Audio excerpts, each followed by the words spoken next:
अस्सलाम वालेकुम जी, मैं हूं ज़िया बलोच और आप मुझे सोशल मीडिया प्लेटफॉर्म पर सुन रहे हैं और देख रहे हैं। सामीन, मारूफ सहाफ़ी एंकर पर्सन और डॉक्टर मुईद पीरज़ादा ने अपने ताज़ा तरीन वीलॉग में एक बहुत बड़ा इंकशाफ किया है और एक बहुत बड़ा दावा किया है जो इंतहाई संगीन नौइयत का होता है। ये दावा उन्होंने किया है मुल्क की मारूफ सियासी और मजहबी पार्टी तहरीक लब्बैक पाकिस्तान के हवाले से, TLP जिसे कहते हैं। आप जानते हैं कि TLP के फाउंडर चेयरमैन जो थे, फाउंडर सरबराह जो थे, अमीर थे, बानी अमीर, वो अल्लामा खादिम हुसैन रिजवी साहब थे। उनका इंतकाल बहुत ही छोटी सी उम्र में हुआ था। उस वक्त उनकी उम्र सिर्फ 55 साल थी जब उनका इंतकाल हुआ। उनके इंतकाल को तकरीबन 2 साल होने को हैं। डॉक्टर मुईद पीरज़ादा ने इंकशाफ किया है और दावा किया है कि अल्लामा खादिम हुसैन रिजवी को जो मौत उनकी आई थी वो उनकी तबई मौत नहीं थी, बल्कि उनको कत्ल किया गया था। ये एक बहुत बड़ी बात है। और अगरचे इससे पहले भी छोटी मोटी रूमर्स और ख़दशात का इजहार तो किया जा रहा था, ख़ास तौर पर जब अल्लामा खादिम रिजवी साहब का अचानक इंतकाल हो गया था तो उस वक्त बहुत सारी बातें की गईं, क्योंकि अल्लामा खादिम रिजवी साहब अगरचे पाँव से अपाहिज थे, उनको पैरालिसिस थी, लेकिन वो ज़बरदस्त तरीके से उनकी सेहत बेहतरीन थी, बहुत अच्छे अंदाज में बोलते थे, बड़ी तवील गुफ्तगू करते थे और उनकी जनाब ज़हनी कैफियत बेहतरीन थी, हाफिज़ कुरान थे।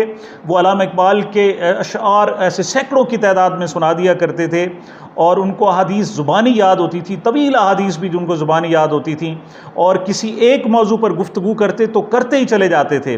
मतलब उनमें गैर मामूली स्टेमिना था और कोई ऐसी बड़ी उनमें अलामात भी ज़ाहिर नहीं हुई थी, कोई बहुत ज़्यादा बड़ी बीमारी भी ज़ाहिर नहीं हुई थी। और हुआ ये कि वो कुछ बीमार हुए, वो एक क़यादत कर रहे थे अपनी तहरीक की, कुछ वो धरने की क़यादत कर रहे थे कि अचानक पता चला कि उनकी तबीयत ख़राब हुई है। और तबीयत ख़राब होने के बाद पता चला कि तेज़ बुखार हो गया है, और ये एक मामूली बात थी, तेज़ बुखार हो जाना या तबीयत ख़राब हो जाना, लेकिन फिर अचानक उनको पता चला कि उनका इंतकाल हो गया है। अब अचानक ये एक बहुत बड़ी ख़बर थी, क्योंकि तहरीक लब्बैक कोई आम जमात नहीं थी। उस वक्त वो पाकिस्तान के पॉलिटिकल सिनेरियो में एक बड़ी तेज़ी से जनाब उभरती हुई और अपना कद काठ बढ़ाती हुई तहरीक थी। तो बहुत सारे हलकों की तरफ से इस किस्म का ख़दशा भी ज़ाहिर किया गया कि अचानक इंतकाल की वजह क्या हो सकती है, क्या है, कोई पोस्टमार्टम कराया जाए, कोई टेस्ट कराया जाए, कुछ और कराया जाए। लेकिन उस वक्त जो TLP की क़यादत थी, ख़ास तौर पर उनके जो बड़े साहबजादे हाफिज़ साद हुसैन रिजवी साहब हैं, उन्होंने इन ख़दशात को यकसर मुस्तरद कर दिया और उन्होंने कहा जी कि उनके वालिद साहब की मौत जो है तबई है। अब हमारे यहाँ सियासतदानों को देखें तो तवील उम्र के लोग मौजूद हैं। मियाँ नवाज शरीफ साहब की 70 की करीब हैं। उनके दूसरे इमरान खान साहब को देखें, उनकी भी उम्र 71 साल होने वाली है। आसिफ जरदारी साहब 68-69 साल के हैं। इसी तरीके से मौलाना फजल रहमान साहब भी 67-68 साल के हैं। दीगर को भी देखें तो उनकी तवील उम्रें हैं, तकरीबन 70 साल पाकिस्तान में जो बड़े बड़े मेन मरकज़ी रहनुमा हैं उनकी उम्रें, और वो बेहतरीन सेहत की हालत में हैं। उनके मुकाबले में अल्लामा खादिम हुसैन रिजवी की बहुत अच्छी तबीयत थी, लेकिन पता चला कि उनको कोरोना हुआ था, जिनके टेस्ट नहीं कराए गए, और वो इतना हुआ कि उनकी अचानक डेथ हो गई। उनकी जो इंतकाल हुआ था 19 नवंबर 2021 को हुआ था, जबकि उनकी तारीख़ पैदाइश 22 जून 1966 है। इस लिहाज से देखा जाए तो 2021 में जब उनका इंतकाल हुआ तो उनकी उम्र सिर्फ़ और सिर्फ 55 साल थी। और 55 साल तो अब जो सेकंड लेयर है, हमारी जनरेशन है, हमजा शहबाज हो गए, दीगर लोग हैं, वो लोग इतनी उम्र के हैं और वो अभी बच्चे तस्वुर होते हैं। उस हवाले से उस वक्त की मुख्तलिफ एजेंसियों ने बात भी करना चाहिए, लेकिन वो बात दब गई।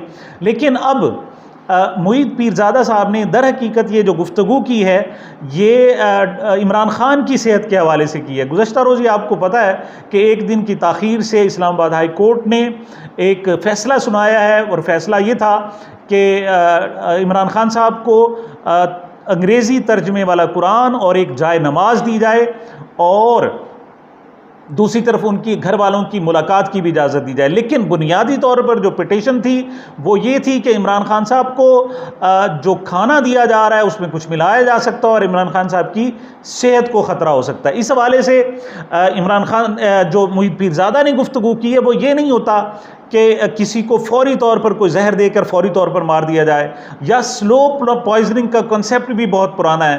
अब उन्होंने बहुत सारे डॉक्टर्स के हवाले से और बहुत सारे हवालों से जो गुफ्तगू की है वो ये की है कि कुछ केमिकल्स दिए जा सकते हैं जिससे उनके जहन को मुंतशिर किया जा सकता है, आसाब को दबाव में लाया जा सकता है, डिप्रेशन का शिकार किया जा सकता है, और फिर आहिस्ता आहिस्ता जो इंसानी जिस्म है उसमें सोचने समझने और कुछ करने की सलाहियत ही ख़त्म हो जाती है। और इस लिहाज से देखा जाए तो इमरान खान साहब को उस वक्त गिरफ़्तार नहीं किया गया कि जब वो कन्विक्ट नहीं हुए थे और वो पेशियां भुगत रहे थे, क्योंकि पेशियां भुगतने में एक बात है कि उनको 2 दिन बाद, 4 दिन बाद, हफ्ते दिन बाद अदालत पेश किया जाना ज़रूरी होता है। लेकिन इमरान खान साहब को अब चूँकि सज़ा हो चुकी है और नए जब मुकदमात की पेशरफ्त अगर नहीं होती तो इमरान खान साहब मुतवातर जेल में रहेंगे और उनको अदालत लाने की ज़रूरत नहीं होगी।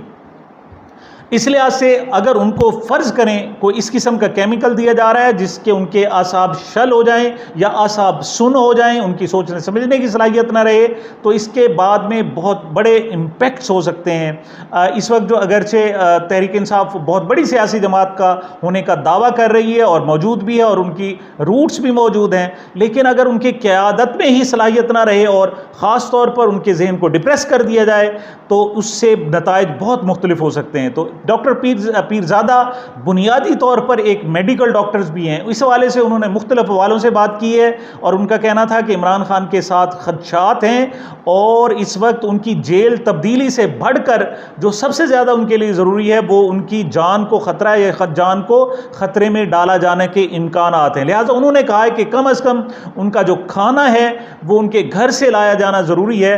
लेकिन इस्लामाबाद हाई कोर्ट ने इस पर कोई ऑर्डर सादर नहीं किया, कोई हुक्म सादर नहीं किया, बल्कि अब इसको पोस्टपोन कर दिया है और उन्होंने अगले हफ्ते पर छोड़ दिया है कि इस पर सिर्फ गौर किया जाएगा और जवाब तलब कर लिया जाएगा। अब ये बुनियादी तौर पर जो डॉक्टर मुईद पीरज़ादा साहब का वीलॉग था वो इमरान खान साहब के हवाले से था, लेकिन उन्होंने जो उसमें इंकशाफ किया वो अल्लामा खादिम हुसैन रिजवी साहब के हवाले से था। उन्होंने इस हवाले से जो रेफरेंस कोट किया, जो हवाला दिया, तो उनका कहना था कि उन्हें ये बात कि अल्लामा खादिम हुसैन रिजवी साहब को कोई कुछ जहर दिया गया या कुछ इस किस्म की उनके जिस्म में कोई चीज़ इंजेक्ट की गई है, दाखिल की गई है मुंह के ज़रिए या किसी और ज़रिए से, जिससे उनकी अचानक मौत वाक़ हुई है।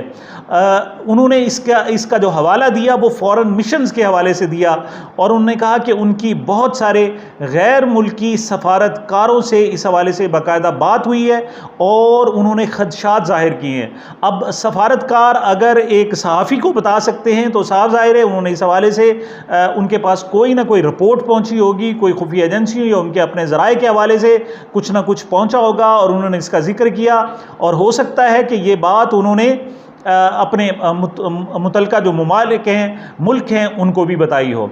अब ये जो दौर था 19 नवंबर 2021, ये इमरान खान साहब का दौर था।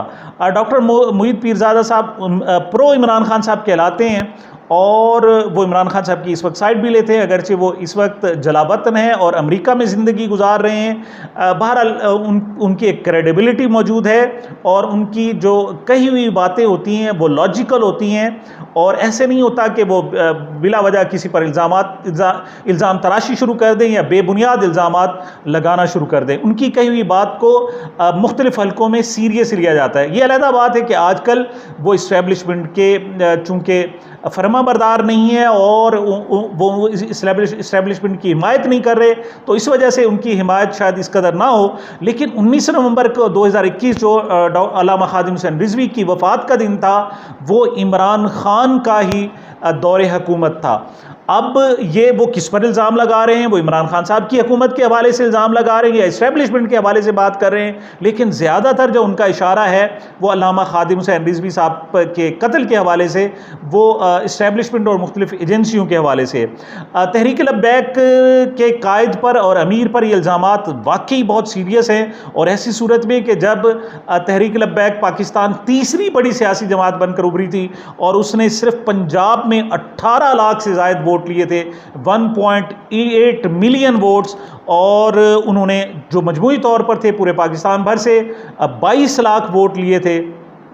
तो इस हवाले से ये एक अहम बात है कि इस हवाले से ना सिर्फ बाकायदा इंक्वायरी कराई जाए, बल्कि उनके इस इंकशाफ ने यकीनन जो TLP के हल्के होंगे, उनकी जो ताज़ा क़यादत है, मौजूदा क़यादत, उनके भी कान खड़े कर दिए होंगे, और वो यकीनन इस हवाले से मज़ीद चीज़ें लेकर सामने आएंगे। और ये भी अहम मुमकिन है कि और बहुत सारे लोगों की तरफ से भी मज़ीद इंकशाफात या इस हवाले से शवाहिद होना शुरू हो जाएँ।